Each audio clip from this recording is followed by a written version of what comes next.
मुंबईतल्या gateway of India इथं पार पडलेल्या दिव्यश फाउंडेशनच्या कार्यक्रमात एकनाथ शिंदे आणि देवेंद्र फडणवीस परस्परांपासून अंतर राखून बसल्यानं दोघांमध्ये दुरावा आल्याच्या चर्चेला उधाण आलेलं होतं.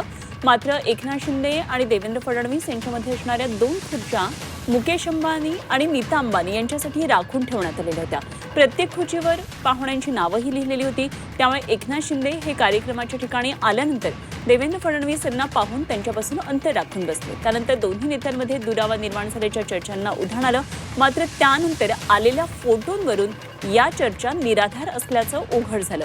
दरम्यान एकनाथ शिंदेंसह मुख्यमंत्री देवेंद्र फडणवीस यांनी दुराव्याच्या चर्चा फेटाळलेल्या आहेत. आमच्यात कुठलाही दुरावा नाही. एकनाथ शिंदेंसोबत आपला उत्तम संवाद असल्याचं मुख्यमंत्री फडणवीसांनी सांगितलंय.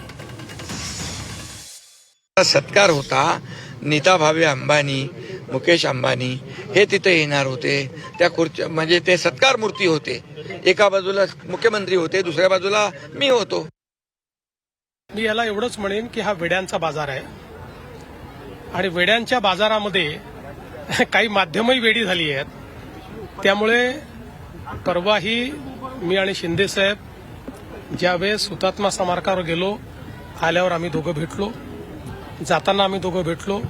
ते कुठे चालले आहेत त्यांनी मला सांगितलं, मी कुठे चाललोय मला सांगितलं. आता त्यातले काहीतरी त्या ठिकाणी अँगल क्लिक करायचे आणि मग हे बोललेच नाही म्हणून दाखवायचं. कालच्याही कार्यक्रमांमध्ये आमच्या दोघांच्या आजूबाजूला पुरस्कार्थी बसवण्याकरता नियोजन होतं. त्यांच्या पाट्या लागल्या होत्या म्हणून आम्ही बसलो होतो. आल्यावरही आम्ही भेटलो, स्टेजवरही आम्ही भेटलो, खाली उतरतानाही भेटलो, जातानाही आम्ही बोललो. याचं कारण आहे की न बोलण्यासारखं काहीच घडलेलं नाही.